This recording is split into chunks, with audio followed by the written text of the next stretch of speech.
여호와께서 여호수아에게 직접 말씀하실 만한 무슨 이유가 있었겠죠.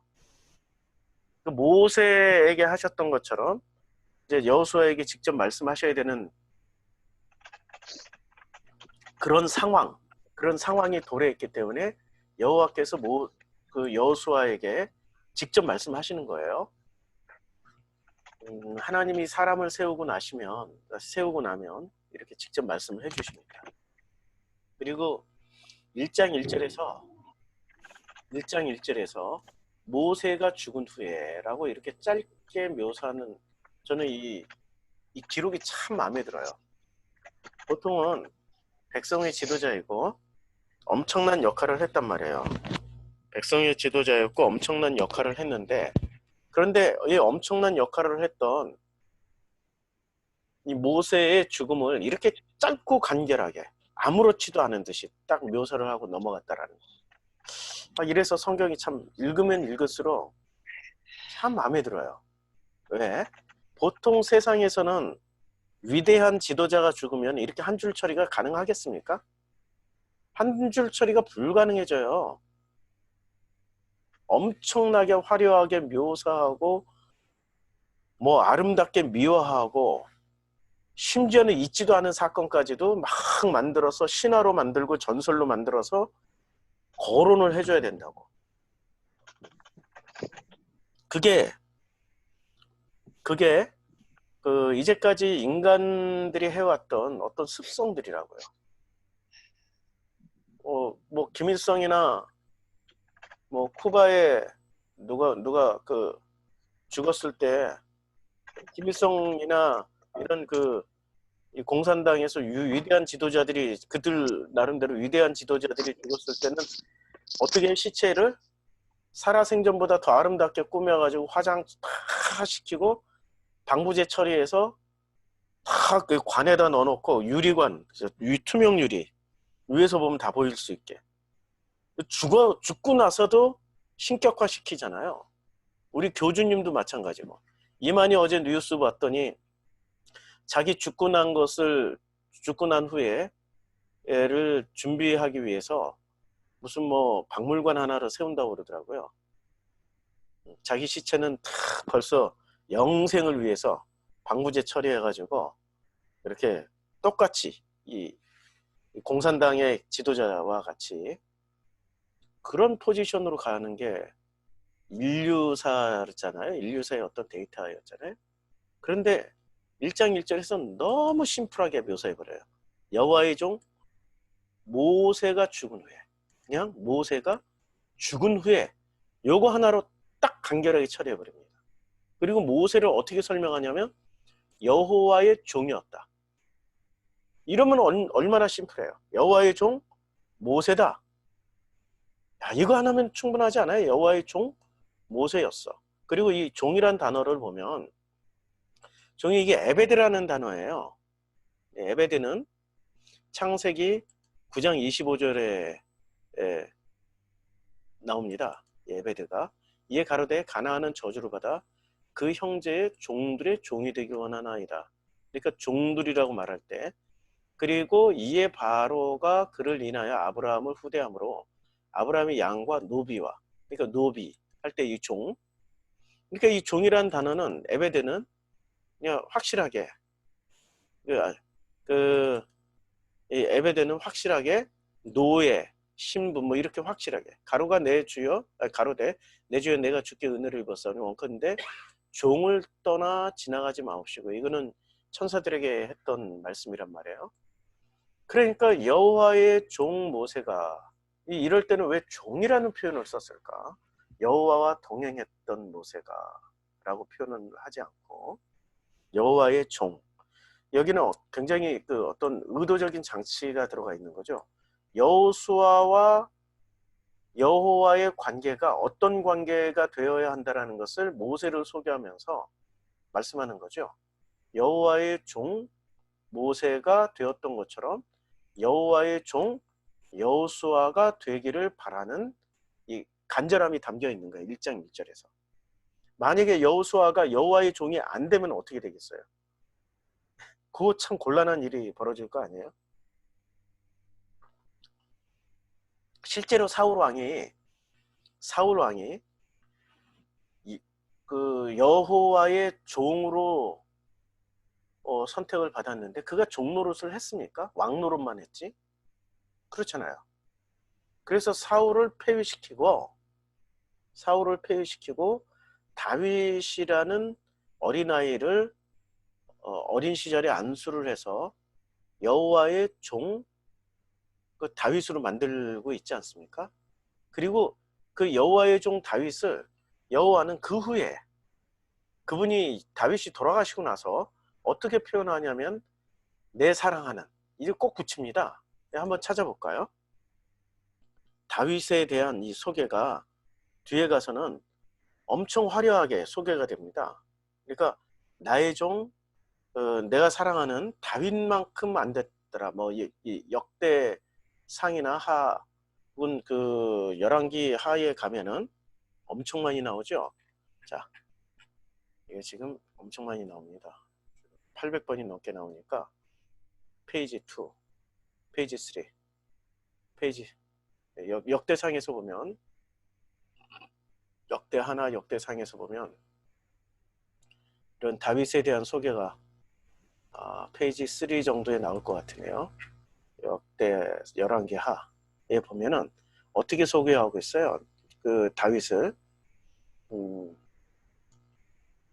야, 글씨가 엄청 작아가지고 읽으려고 봤더니 다윗이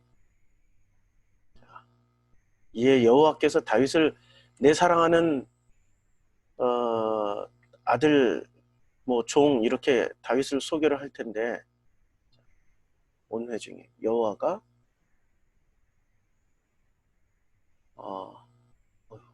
죄송합니다. 글씨가 너무 작아가지고 제가 지금 잘 안 보여서 그래, 나중에 패역한 왕들이 일어서잖아요. 패역한 왕들이 일어설 때 그의 다윗과 같지 않더라라고 이렇게 많이 말씀하시지 않습니까? 다윗과 같지 않더라. 내 종 다윗과 같지 않더라. 이런 말씀을 많이 하십니다. 그 구절을 찾아서 좀 읽어 드리려고 그랬는데 그냥 제가 이 노안이 심한 관계로 안경까지 꼈는데 이렇게 작은 글씨는 또 도수 높은 건 또 계시고 열왕기 몇 장이요? 열왕기 하 16장 2절 이렇게 표현하고 있습니다. 열왕기 하 16장 2절에 보면 아하스가 왕이 될 때 나이가 20세라 예루살렘에서 16년간 다스렸으나 그의 조상 다윗과 같지 아니하여 그의 조상 다윗과 같지 않다. 그의 하나님 여호와께서 보기에 정직히 행하지 아니하고 그러니까 다윗과 같지 아니하다라는 단어로 한번 다시 찾아볼게요. 이러면은 많이 뜰 것 같아요. 네. 그래서 다윗을 하나님이 이제 그 사울을 폐위시키고요. 사울을 폐위시키고 이제 하나님이 다윗을 다시 세웠어요. 그리고 아하스가 왕에 오를 때 나이가 20세라 예루살렘에서 16년 동안 다스렸으나 그의 조상 다윗과 같지 아니하여 여호와 보시기에 정직하게 행하지 아니하고 그렇죠. 그러니까 지금 신명기 아니 여호수아 1장에서 여호와의 종 이제 여호수아가 되어야 되는 거죠.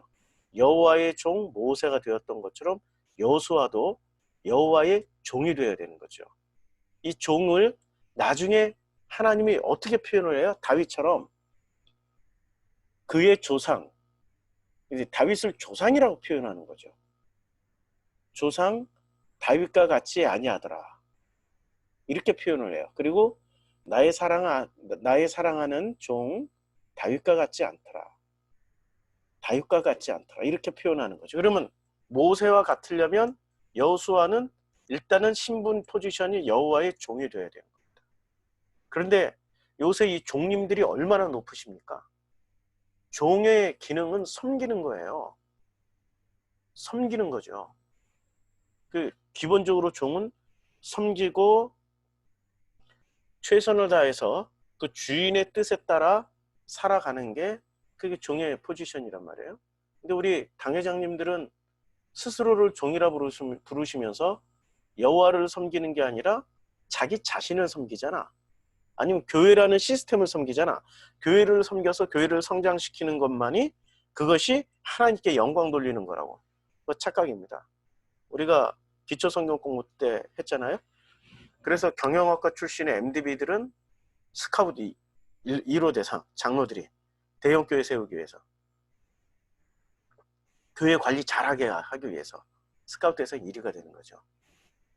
복음이 빠진 상태에서 종은 복음이 있으면은 여호와의 종 모세가 되고 여호와의 종 여호수아가 되는데, 복음이 없으면 여호와의 종이라고 해놓고도 스스로 신이 돼서 신과 같은 권세를 누리고 싶어하는 게 지금 이게 그 사람들의 습성입니다. 자, 그리고 여호와의 종 모세가 아주 심플하게 죽은 후에, 야, 저는 감동을 받는데 우리 성도님들은 어떨지 모르겠다.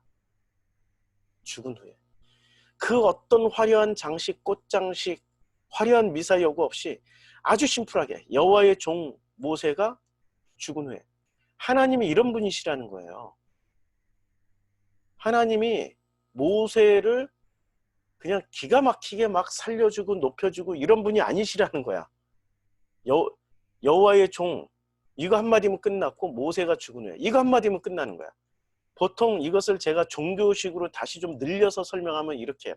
위대하시고 지대하시고 만극하신 여호와께서 우리 모세를 그 광야에서 높여 들이쓰심으로 말미암아서 위대한 지도자요 위대한 영도자가 되신 그 모세가 돌아가신 후에 우리의 여호와 하나님께서는 그를 위하여서 많은 것을 예비하셨고 꽃길을 주셨고 화려하고 그 자손 만대까지 받을 복을 쌓아서 복을 주시는 우리 모세께서 이 정도로는 소개를 해야 되는 게 맞죠. 그런데 종교식으로 묘사 안 하고 복음은 이렇다는 거예요. 아주 깔끔하게 관계가 형성된 모세와 여호와가 어떤 관계로 형성이 됐습니까? 종으로 관계 형성됐어요. 그러면 그걸로 끝. 관계 형성이 돼 있으면 돼. 어떤 형식으로든지 간에 여호와와 하나님과 우리는 관계 형성만 돼 있으면 돼요. 그리고 어떤 수식 미사역으로 우리의 죽음을 묘사할 필요가 없어요. 죽으면 끝나. 아버지 품에 가 있으니까 그 관계는 영원히 지속된다고. 그거면 된 거 아니야? 그걸 꼭 산 사람들한테 보여주려고 미사여구 동원하고 꽃장식하고 화려하게 치장하고 그럴 필요 없다는 거예요. 진짜 복음이기 때문에 심플하게 끝나는 거야. 근데 종교는 복음이 없기 때문에 인간에게 보여주기 위해서 엄청나게 화려하고 꽃장식하고 멋있게 꾸미고 미사여구 수식어구를 엄청 붙인다는 거죠. 그래서 1장 1절부터 저는 엄청난 은혜를 받고 있습니다. 여호와의 종 모세가 죽은 후에 아주 이 심플한 이 문구 하나 때문에 참 이게 복음의 엑기스구나, 담백함이구나, 이게 살아계신 하나님의 강력한 증거구나. 만약에 하나님이 살아계시지 않는 그냥 종교인들이 말하는 그런 수준의 잡신이라면 엄청난 미사여구 들어가죠. 1장 1절에 요 첫 구가 이 정도의 문장이 엄청나게 화려하게 만들어지겠죠. 그런데 복음이기 때문에 심플하게 끝나는 거예요. 그리고 여호와께서 모세의 수종자 눈의 아들 여호수아에게, 여기도 아주 심플해요.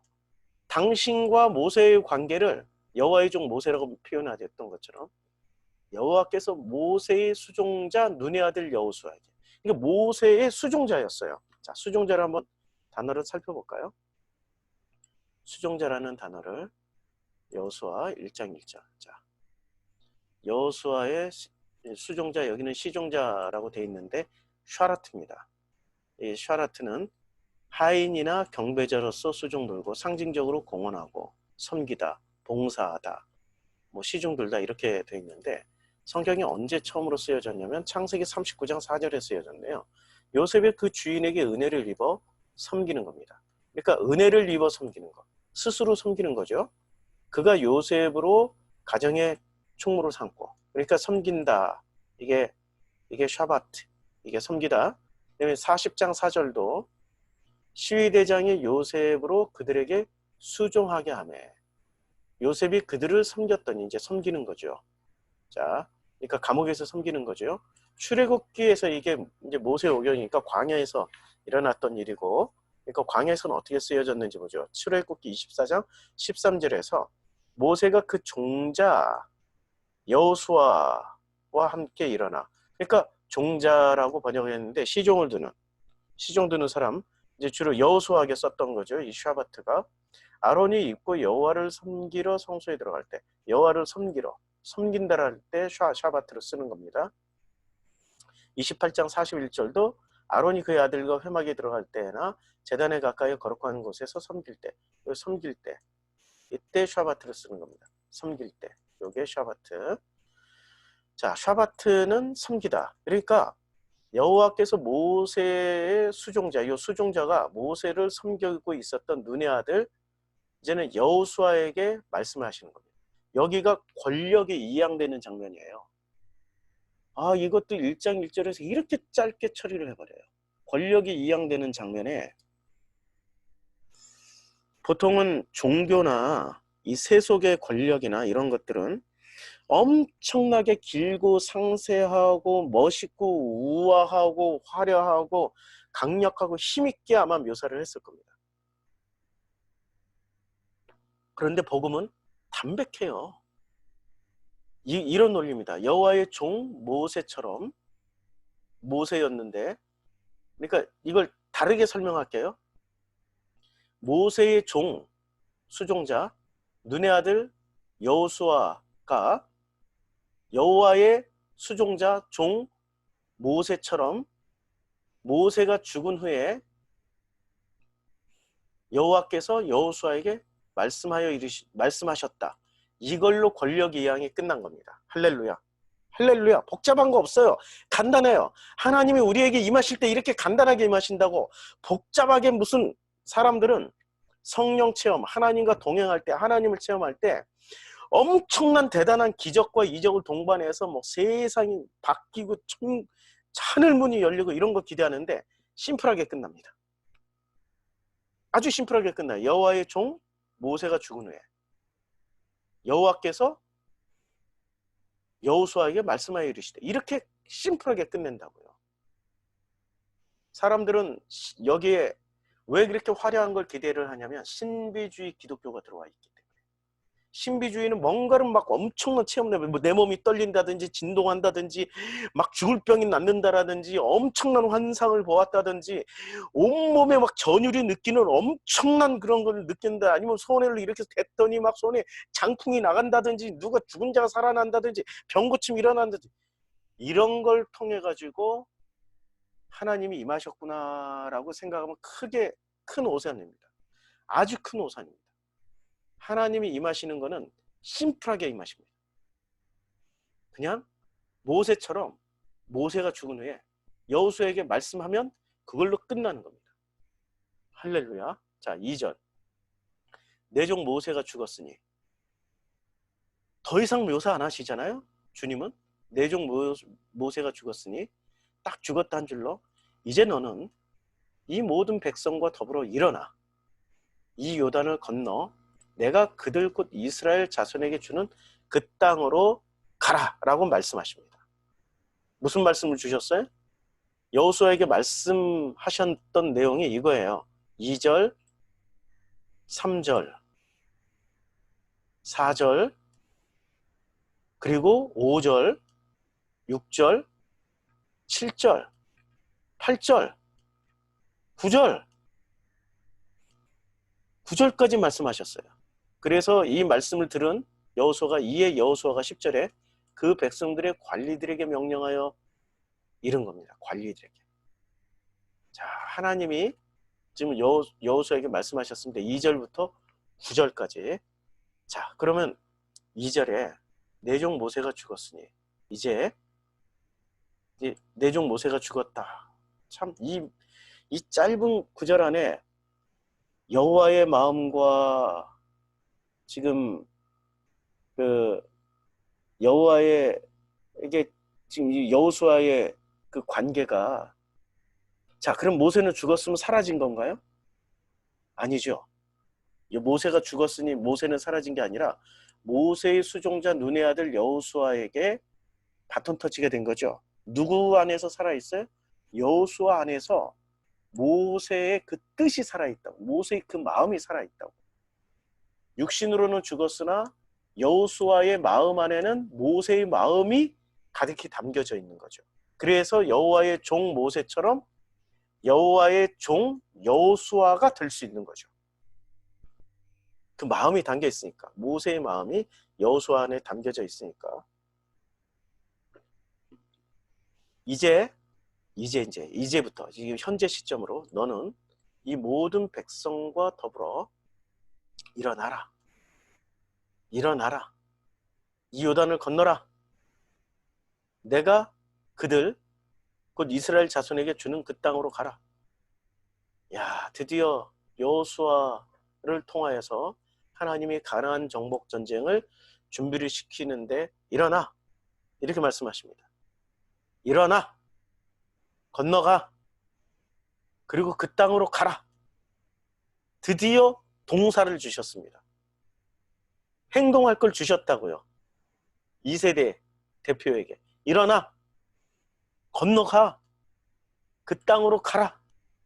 오늘 이 말씀이 우리 성도님들의 마음 가운데 가득히 채워지기를 주님의 이름으로 축원합니다. 기도하겠습니다. 하나님, 오늘 이 말씀을 저희들에게 허락해 주셔서 감사합니다. 여호와의 종 모세, 그거 하나면 충분합니다. 모세가 죽은 후에 여호수아에게 말씀하셨던 것처럼 이제 우리들에게 그 말씀을 허락해 주시고,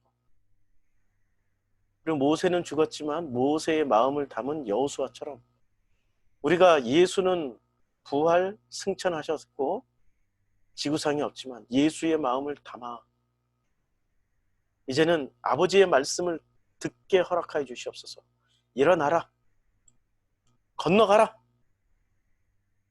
그 땅으로 가라. 우리들에게 이런 소망의 말씀을 주신 아버지께 감사드립니다. 예수님의 이름으로 기도드렸습니다. 아멘.